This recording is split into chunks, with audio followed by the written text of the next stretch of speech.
ยวโอ้เพราะว่าไปอันนึงน่ะว่าลมน่ะเชียว โอ้ไปละลมไปละลมไปลมเลยไปเอานี่จับดึงมาแล้วมาอยู่กับเก่าโอ้ ไปเจ้าเอาหูยายชูบนั่นแน่อยู่บนนั้นเลย อยู่คนเดียวเลยป้าดสงสารเด้พี่น้องเอ้ยไปเอาบ่แปะบ่ ฮะ สองคนเอาเปาเซอร์คือก้าวแบบนั้นเบียดกันจี้หา บ่ย่านแหละมันแบบ มาเบิ่งแล้วมาบ่คุ้มหมดนะแล้วเฮาไปเองเฮาต้องใจแข็งเด้จักบาดเด้พอ1เราไปเอง2มาบางเทื่อก็เราก็อยากไปหมดบุญอยู่ป่าเพราะเราไปเองเด้เฮาบ่ได้บังคับบ่ได้เพราะว่าตอน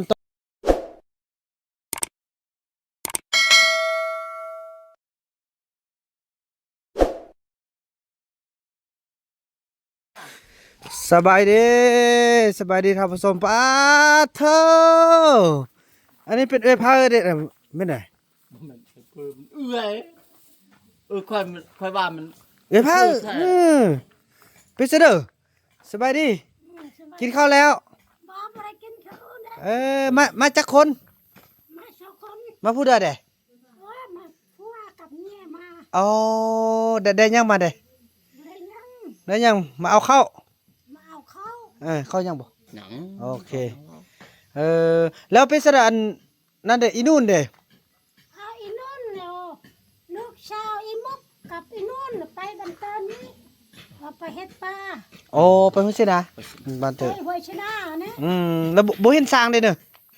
เห็นสร้างบ่ อ้าวเชิญช่างเฮาบ่ได้ไป เออแล้วอันแม่เท่ามีอยู่ไส ไอ้แม่เขาบ่มาบ่ได้ เป็นสระเด้อ อยู่อันแต่ห้วยชนะผู้เจ้าไปบ่ได้เฮ็ด เอาห้วยเมียงติ นี่ห้วยเมียงนั่นแหละ อ้าว คือเก่า แล้วอยู่ผู้เดียว ไปอยู่ผู้เดียว แล้วย่างไปต่อบ่ได้ ก็บ่ได้ อย่าบ่ได้ไปทางอันกรมไห้ พุ่นนี่ไปไม่ไล่อันนั้นเขาบ่ได้ไป แล้วอยู่ห้วยเมียงหั่นเดี๋ยวนี้น่ะ เขาอยู่ อยู่บ่เด้ออยู่อันน่ะอยู่ห้วยเมียงหั่น ห้วยเมียงนั้น แล้วอยู่จักคนหั่นน่ะ บ่มีคนบ่มีอยู่ที่มีคนเดียว โอ้ เพราะว่าไปอันนึงน่ะว่าลม น่ะ เชียว โอ้ไปละลมไปละลม ไปลมเลยไปเอานี่จับดึงมาแล้วมาอยู่กับเก่า โอ้ ไปเจ้าเอาหูยายชูบนั่นแน่ อยู่บนนั้นเลย อยู่คนเดียวเลยป้าดสงสารเด้พี่น้องเอ้ย ไปเอาบ่แปะบ่ ฮะ สองคนเอาเปาเซอร์คือก้าวแบบนั้นเบียดกันจี้หา บ่ย่านแหละมันแบบ มาเบิ่งแล้วมาบ่คุ้มหมดนะแล้วเฮาไปเองเฮาต้องใจแข็งเด้จักบาดเด้พอ1เราไปเอง2มาบางเทื่อก็เราก็อยากไปหมดบุญอยู่ป่าเพราะเราไปเองเด้เฮาบ่ได้บังคับบ่ได้เพราะว่าตอนเราอยู่ฝั่งนี้นะค่อยว่าสิเจียมาแล้วบ่ให้เจียเราอยากให้อันผู้หญิงเจียแต่บัดนี้ไผสิไปเจียแล้วบัดนี้เราบ่ให้อยู่อันท่าเราก็จะเอาน้องนกไปเอ้าไปหลบซ่องไปห้วยเมียงแล้วบ้านนี้แห้งปุ๊กมันไผสิไปเปขึ้นผู้ได้ว่ามาบ่ได้ขึ้นผู้ว่าบ่ลน อืม อยู่หันเนี่ยคือเก่าเนี่ย อืม อียงไปอยู่นำเหล่าอียงน่ะอียงลูก เอาอีย่องไปนำอีนุ่ เอน อืม มุกอีย่องกับอีนุ่นไปชอบนี้ อืม ไปอันไปห้วยชนะเนี่ย วันหาเอายาสูบเพื่อแม่กับเจ้าสูบน่ะไปหั่น แหวนชุบ โอ้ถือว่าบ่รอดแล้วก็เป็นอันนี้มีแต่ว่านั่นแหละปาดโทโดมิ ไปห้วยไปอันเนี้ยขึ้นไป ว่าแล้วนะจักเราสิไปมันยังบ่เทื่อเราก็เลือกเอาเองย่าเถอะเราเลือกเองพอค่อยบอกแล้วคันอยู่ฟังอันผู้โตฟันนี้อย่าสุข้ามไปเบิ่งนั้นเด้อไปพวกนั้นละมาบ่ได้ก็นางมุกก็เว้าแล้วนางมุกว่าคันข้ามไปละมาบ่ได้แล้วพ่อก็แม่นความจริงเดี๋ยวนี้ย่างขึ้นพูดแล้วล้มเลย ลงเลยเขาว่ามาบ่ได้ โอ้เท่าแล้วเนาะ มันเท่า อืม เท่าไปลมชิงชีลม เดี๋ยวนี้น่ะโอ้ ลมวัมแปะห้วยหันลมแล้วก็ อืม เฮากับน้องน้องอีวาดท่านไปจับเอื้อยผู้หญิงอีมีหันจับดึงมาลงมานั่งอยู่นี่เด้อก็ไปบ่ได้มันเท่าเด้ ชันเด้ อืม เดินอยู่หันกับพ่อหกคู่แต่หูตัวนี้ตอนนี้เขาหมดแล้ว เขาหมดแล้วโธ่แล้วบัดนี้ตอนอีแม่มาทางใดอีแม่มานี่มาเห็นเราบ่ จักเขาจะมาหูแต่ บ่มื้อนี้นะตอนอีแม่มาทางอันทางใดมาทางห้วยเมียงนั่นแหละ หือ แล้วเห็นอีมี่อยู่หั่นบ่ อยู่อันนั้นเขาลงอันนั้น โอ้มาลงทางนี้พี่ แล้วบ่เห็นอีมี่อยู่ห้วยเมียงเนาะโอ้พี่น้องเข้ามืดแล้วตายเข้าหมอสิมืดแล้วที่ตอนนี้แม่ไปนะเสร็จพี่น้อย เอามาเจอมันแรกเลยแม่จะไปหาพุ่นบ้านพุ่น อย่าเอามาบ่พี่น้องมีแต่ข้าวหายเนาะต้นซาดเด้แต่ก็แท้จริงมือเข้าไปนี่ก็ลายมือแล้วเด้มึงไหมพุ่นน่ะข้ามผู้นั่นทวิตเราอยู่จอมมันอยู่ปวนผู้เบิ่งนี้พี่น้องเอ้ยอยู่กองนี่แหละอยู่คือเก็ดนี่แหละแล้วบอกให้ยุนท่าจะเอาน้องนกไปเปเอาบ่ฟังข้ามไปเบื้องนั้นพุ่นพี่น้องไอ้บ้านนี่ลงทางนั้นก็ถือว่าบ่ไหวแล้วบ้านนี่น่ะขึ้นมาก็ขึ้นบ่ได้แล้วขนาดเราไปคนเดียวก็ยังท้อแห้งละถือว่าย่างแต่ว่ามืออีแม่ไปพุ่นน่ะแล้วเราบ่ไปน้ำเราโยงห้วยเมียงกันเนาะ เออแล้วอันน่ะเข้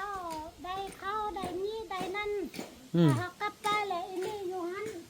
เขาสิบอกเบิ่งอีนี่หันเอื้อยอีนี่หันบอกเบิ่งน้องบ่ไปแล้วก็คอยอยู่หันเฮาไปพุ่นเฮานี่ไปพุ่นไปขึ้นภูหัน ขึ้นภู ไปหันที่แม่นี่อยู่แต่ห้วยหางเนี่ยบ่ไปยังอยู่ที่ห้วยเก่านี่ ถือว่าแต่มื้อนั้นบ่ได้แล้ววันนี้กลับมาเขาบ่กลับมาทางเก่าบ่นี่เขากลับมาโค้งทางพี่โค้งทางอันห้วยห้างพี่บ่อีแม่มานี่น่ะ โทรมาเนี่ย แน่แล้วเขาแสดงว่าเขาบ่ไปห้ามแม่เท่ามีเดี๋ยวนี้บ่ฮู้ว่าเขาสิหมดหรือยังตอนนี้น่ะ คืนนี่ลงจะไปเฮือยาชูบนั่นแน่ทางเก่านี่อยู่เก่าชูบเก่า เขาบ่ไปยังแหละบนเรือเขาก็บ่ไปบันเตอร์เขาก็บ่ไปบันทุกฟุกเขาก็บ่ไป เขาอยู่บนเดียวหั่น เขาอยู่หันนี่เขาบ่ไป พอเขาเจ้าตัดสินใจไปเองเด้อพี่น้อง นี่แง่กับอันปักกังกับปูกับป้าเขาก็บ่ได้ไปจกไปนี่ไปนั่นเนี่ยเขาจิน นอนหั่นเลย เขาจินนอนเลย โอ้ไปจกก็บ่ได้แล้ว จกอันนี้อันนั้นน่ะบ่ได้ ป้าหนอเฮ็ดแนวใดวะสิได้ไปเบิ่งเราโอ้นี่น่ะ มันแก๊กเขาก็บ่ได้ไปก้น แล้ว ห้ามห่อเขาไปคน แล้วเขาลูกเอาให้มื้อนั้นหมดแล้วบ่ เมื่อเราโดนแล้วเนาะ สิไปเฮือนั้น ซั่นลูกสิฝากเข้าไปให้อีมี่เด้อแล้วหุ่นน่ะลูกแล้วเวียกผ่านจูนี่อีลี่ไปปัวอยู่เวียงมาแล้วลูกสิเข้าไปหาเด้อคันยังบ่ตายก็สิเห็นกันแม่เท่ามีก็ได้ ดีบ่แรงนี่แม่เชื่อมไว้เอ็มแรงนั่นแม่จะไปหาบ้านพุ่นไปหาพุ่นมาแล้วได้เข้าบงข้ามกูนอนอันบกข้ามบ่เว้นก่อนนี่ไป แล้วเดี๋ยวนี้หั่นพ่ออยู่ลุ่มเพิ่นน่ะ พ่อต้อยยอมลุ่มหัน เดี๋ยวสิไปหาเราก่อนไปโอไปล่มเราก่อนพี่น้องเอ้ยป้าแม่เท่ามีคือว่าแล้วพี่น้องเอ้ยเพิ่นเลือกเอาเองตามวัฏจักรของวงจรชีวิตเนาะเขาเจ้าเลือกเอาเองเด้บางเทื่อเราก็สิขึ้นนั่นแหละพี่น้องเพราะว่าคันหมดบุญอยู่ที่บ้านก็อาจสิเป็นภาระให้บ่าวผู้นำจังซี่แหละคือเบิ่งแม่พี่น้องพอเท่าจันทร์เนาะพอเท่าจันทร์ก็ถือว่าจัดงานศพส่งไปก็จนสำเร็จนี่ถึกอยู่25ล้านก็ถึกอยู่จักหมื่นบาท3 6 8 7 37 ประมาณเกือบ 40,000 ไปกว่าบาทนี่พี่น้องเอ้ยบางเทื่อเราอาจจะเข้าใจว่าบ่าวบุญนำก็มีภาระมีหยังต่างๆแบบนี้แหละก็สิแม่นเขาบอกว่าบอกที่เฮาดอกน้องนี่ว่าทำนี่ลูกนี่ว่าเอาคาเฟ่แดงกับคาเฟ่ขาว กาแฟแดงกาแฟขาว เฟ่ขาว กาแฟแดงกาแฟขาว คาเฟ่ขาวกับคาเฟ่แดงไปให้นี่ แล้วก็ข้าว เขา ยาสูบหมดละติบ่หันหมดติยาสูบน่ะยาสูบยังบ่หักชุดนึงมัน ก็ จำนี่นึงมันมาเฮือมันจางอะไรพวกจาง พอ ราะว่าบ่าวนำเน้นแบบว่าไปเลือกเอายาที่ว่าจางๆนะพี่น้องเพื่อบ่ให้อันมีสารเคมีหลายหันนะเพราะว่าเราได้ฝากเงินคันว่าเราบ่ฝากเงินบ่าวนำก็บ่ซื้อคือคันไปครั้งนี้ก็สิแม่นไปเอาแต่ข้าวกาแฟให้เราเนาะเพราะว่ากาแฟแดงก็บ่ให้อีกเอาแต่กาแฟเหลืองหั่นเอาตัวบำรุงหั่นแล้วก็สิซื้อนมซื้อหยังไปให้เราพี่น้องเอ้ยเพราะนั่นได้ก็แนวและเห็นอะไรจำเป็นและพี่น้องเพิ่นก็ยังทำหาอย่างน้อยวาระสุดท้ายเพิ่นก็ยังมีอยู่ซีกสมองของเพิ่นก็ยังมีผู้ที่เพิ่นเป็นห่วงน่ะก็คือก็สิแม่นบ่าวบุญนำนี่แหละเห็นบ่เพิ่นเป็นห่วงแล้วเด้แสดงว่าเพิ่นก็คิดฮอดคิดถึงแสดงว่าก็ยังมีบุญมีกรรมร่วมกันพี่น้องเอ้ยก็สิได้เอาไปพุ่นแหละพี่น้องเนาะมึงแล้วเวียกแล้วงานก่อนพอบ่าวบุญนำก็มีเวียกได้พี่น้องเอ้ยนั่นๆแม่เด้อขอบใจเด้อเบิ่งเฮาไปเอาข้าวเอาน้ำอีลุ่มก่อนเนาะแล้วลูกเอาไว้อีลุ่มแล้วบัดนั้นก็ค่อยไปเมื่อเอาเนาะพี่น้องเอ้ยคลิปนี้บ่าวนำโดยขอบใจพี่น้องเอ้ยว่ากันต่อไปไปทำของพ่อบุญไทยเนาะคลิปนี้บ่าวนำขอกล่าวคำว่าสบายดี